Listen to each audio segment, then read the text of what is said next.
歡迎大家又翻嚟同我哋一齊揾嘢。早排 Jaden 之亂啊，席捲全港嘅社交平台，一句中英夾雜嘅 Jaden 啊，媽咪都話你，成為咗網絡熱話。咁相信好多香港嘅家長都對呢一個狀況啊深有感受。我哋成日都會喺街聽到啲家長同啲小朋友中英夾雜咁講嘢，啲小朋友啊變相又中英夾雜咁回應啲家長。其實各位家長有冇諗過中英夾雜咁同啲小朋友講嘢，可能會影響到佢哋嘅言語發展呢？咁相反啊，其實我哋應該用一個乜嘢嘅方式嚟到去令小朋友真正掌握雙語 bilingual 嘅優勢呢？今日我就同大家講下呢個話題。咁大家都係睇之前記得要 like、subscribe 同埋 share 我哋嘅 channel 啦。最近大家應該都喺 Threads 啊，或者喺 IG 嗰度會成日碌到呢啲片啊，就係會有啲 KOL 咧就扮呢一啲 Jaden 媽咪，例如係講快啲 put down 個 toy 啦 ，Jaden 媽咪 told you， 咁樣係唔 correct 㗎。呢一種 Jaden 媽咪講嘢嘅方式咧，雖然聽落係好努力咁樣去營造一個講雙語嘅環境啦，但係就埋下咗語言發展嘅隱憂喎。係啊，咁其實當然啦，喺教學上我哋成日都強調啊，你講緊中文就全句講中文啦，或者你講緊英文就全句講英文啦，唔好中英夾雜啦。呢樣嘢咧，有時有啲人就話講得好核突啦。不過其實我哋生活喺香港啊，喺香港長大，土生土長啊，咁其實有啲詞彙啊，有時真係慣咗用英文，好難話即係霎時間轉翻做中文嘅。有時我哋都會，譬如我會頭先都叫大家 like、subscribe 同埋 share， 係啦。例如你話叫人哋 print 嘢係咪啊？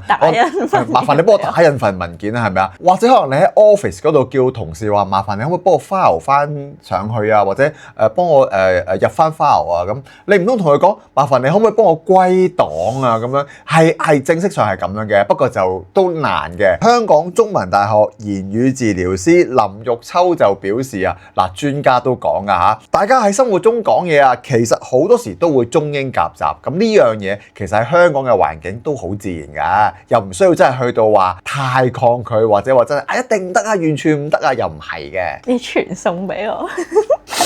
係啊，你叫人哋 send 個 email 係咪啊？你傳送個電郵，係你傳送個電郵咁啊，真係難嘅，我覺得呢樣嘢。咁但係啊，如果你好似 Jaden 媽咪咁樣嘅情況啊，中英夾雜得比較嚴重啊，而且我哋可以話佢夾雜得比較 odd 啦，係咪啊？即係真係好奇怪嘅位，你覺得即係你作為一個土生土長地道嘅香港人，你覺得咦，你嗰個位點解會咁樣加個英文落去嘅？好似唔係咁喎，應該係咪？平時我哋講唔係咁講啊，即係話佢加得太多，又或者加得唔自然啊。咁有時啊就覺得好怪啦。專家亦都表示啊，呢一種中英夾雜嘅方式啊，其實啊可能對小朋友雙語學習嘅情況咧係弊多於利㗎。咁林玉秋就表示嚇，嗱，呢度要記住係林玉秋表示，唔係我講啊嚇，即係就唔反對家長啊同小朋友咧有時會中英夾雜咁樣去説話。不過咧就唔建議，嗱，我 word by word 咁讀啊嚇，就唔建議本身語言能力唔強嘅家長咧勉強用英語同小朋友講嘢啦。一來又語法有問題啦，二來咧詞彙量又可能未必足夠喎，個家長。咁咧對於小朋友而言咧，未必係一個好嘅正面嘅榜樣啦。即係其實就係話咧，你要中英夾雜咧，你都要有翻咁上下水平嘅。你中英夾雜嘅情況之下，你水平足夠咧，就應該唔會去到太大問題㗎。但係其實都會暴露咗你可能即係英語嘅水平唔係咁高嘅一個情況啦。以上嘅發言係唔代表本台嘅立場。係啊，唔係我哋 channel 立場嚟㗎，專家講㗎咋嚇。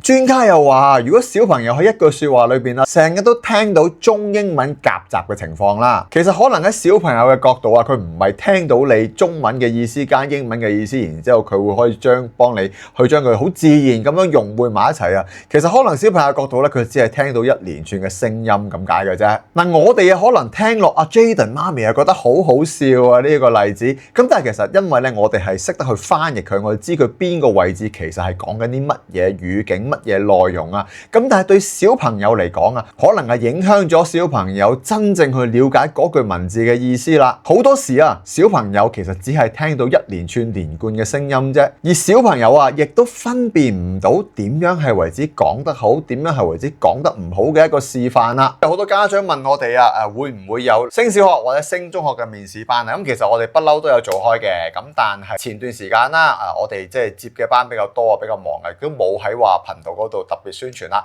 咁因為收到陸陸續續查問啦，我哋而家咧就考慮少量開放一啲名額咧，係做翻一個專業嘅升小面試班嘅培訓啦。詳情啊，大家就可以點開下面嘅資訊欄啦，裡面就有條 link 嘅，咁大家咧詳細就可以喺嗰度得到資訊啦。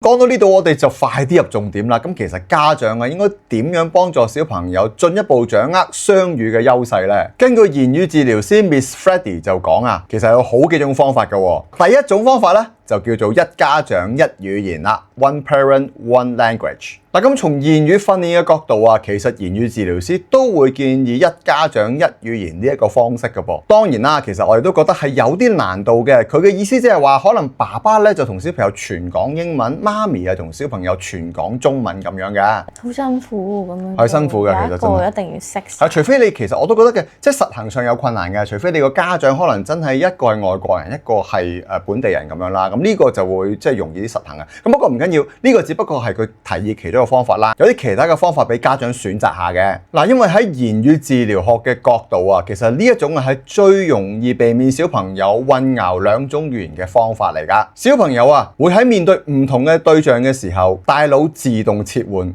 有一個 code switching 嘅動作㗎。不過 Miss Freddy 都提出啦，其實港式嘅廣東話，佢嘅意思即係加埋港式嘅廣東話加英文啊，其實係有其特殊性嘅喎。究竟係點樣呢？例如啊，香港其實係會講一啲好特別嘅英語嘅，例如就係話我 check 下先，你等我 check 下先。哇，你 enjoy 啊？今日個 party 同浸 check check 係啦。同浸 check check 啊，呢啲都係一個非常之好嘅示範啦。嗱，其實呢一種自然嘅使用英語嘅方法，亦都夾雜咗喺中文，甚至乎夾雜得比較奇怪啊！嗱，我哋驟耳聽落去，你唔 enjoy 啊，將個 enjoy 個字拆咗兩部分嚟到講啊。咁但係其實喺香港嘅語境下面咧，呢一種情況啊，都係比較可以接受嘅噃。嗱，但係啊，佢亦都表示啊，好似 Jaden 媽咪嗰種將動詞短語同埋語法結構強行糅合嘅方式啊，例如 put down 你個胎啊，就屬於自創句式啦。好辛苦，成程都喺度忍緊。冇錯。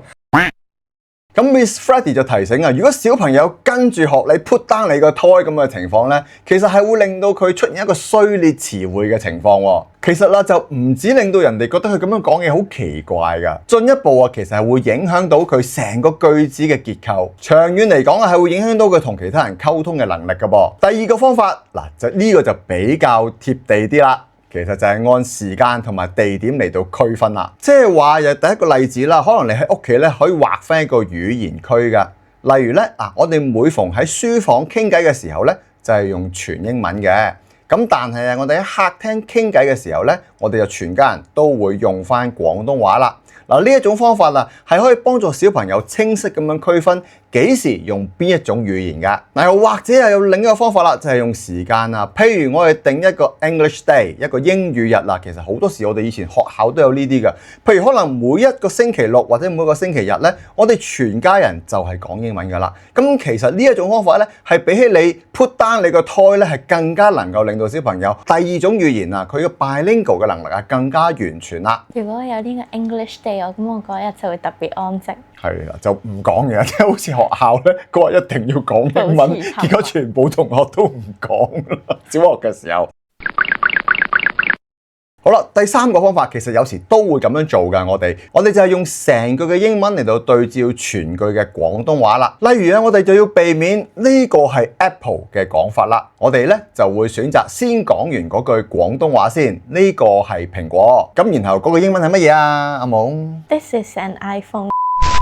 嗱，咁小朋友喺呢個情況之下啦，唔單止係可以練習到雙語嘅溝通能力啊，亦都係可以學習到全句嘅句式。佢能夠將兩套語言各自嘅結構啊都練習純熟，而唔係啊學習到一堆碎裂嘅生字，將佢哋串埋一句似是而非嘅説話啦。咁其實我都相信有句説話講得好啱啊！冰封三尺啊，非一日之寒啊！香港今次出現呢個 Jayden 之亂啊，並唔係一個個別嘅例子嚟嘅。其實正正係反映啊，長時間嚟講啊，香港嘅家長對於小朋友雙語學習嘅要求同埋期望啊，當中亦都夾雜咗佢哋嗰種焦慮，即係話其實都好擔心啊！究竟我哋個屋企嗰個情況、嗰個環境，能唔能夠提供到俾小朋友足夠嘅機會去鍛鍊到佢嘅英文呢？去幫助佢發展到佢嘅第二語言呢？因為喺香港長期嚟講啊，第二語言英文對我哋都係非常之重要啦。不過我都想講翻，一個雙語嘅環境之中，我哋有時久唔久夾雜一啲可能我哋覺得用廣東話嚟到去表達呢，唔係咁貼切嘅英文啊，我哋用翻個英文嚟講啦，直接用個英文講，夾雜咗落去，其實問題都唔係好大嘅。我哋亦都可以，因為你喺香港用嘛，咁大家都能夠有共識，知你講乜，亦都唔覺得你怪，咁咪 OK 咯。即係等於你麻煩你幫我 file 翻佢啊，係咪啊？麻煩你send 個 email 俾我啊，咁我就真係唔會用中文講晒成句噶嘛，你用中文講晒佢反而覺得你怪噶嘛，咁啊冇所謂嘅。但係啊喺教育小朋友嘅路上面咧，相反啊，我哋就更加注意啦，就唔係話強行咁樣將我哋中文同英文夾俾佢，佢就會多咗機會去練習佢嘅英文㗎。相反啊，我覺得應該家長咧多啲注意，俾一個環境或者嗰個情況或者嗰一日，你係想佢同佢練英文嘅，咁你咪創造一個環境俾佢。我哋今日全係講英文，或者我哋喺書房就全部都係講英文。你自己亦都係同佢講翻全英文啦，咁咪同佢做一個練習。對於小朋友嘅英語嘅發展啦，一定係會有更加好嘅成效啦。除此之外，其實我覺得啊，小朋友喺學習語言上面咧，佢嘅興趣其實對佢影響都好大嘅。家長都可以多啲留意啊。譬如你小朋友佢有時睇 YouTube 嘅時候，佢中意睇啲咩題材嘅卡通片啊、車啦，甚至乎有啲小妹妹可能中意睇靚嘅衫啦、鞋啦、跳舞啦。咁其實你可以用英文多啲同佢討論一啲佢感興趣嘅話題啊，知道佢中意乜嘢卡通人物，同佢講翻嗰個卡通或者佢中意嘅興趣裏面啊嗰啲內容啊、嗰啲人物啊，咁啊正正可以令到佢哋更加有興趣去學習呢個語言啦。咁今日嘅話題就到呢度啦，賣廣告嘅又交俾阿懵。記得要 like、subscribe 同埋 share 我哋條片，加埋下面嘅小鈴鐺。冇錯啦，咁我係蕭 Sir，我係阿懵，拜拜。拜拜。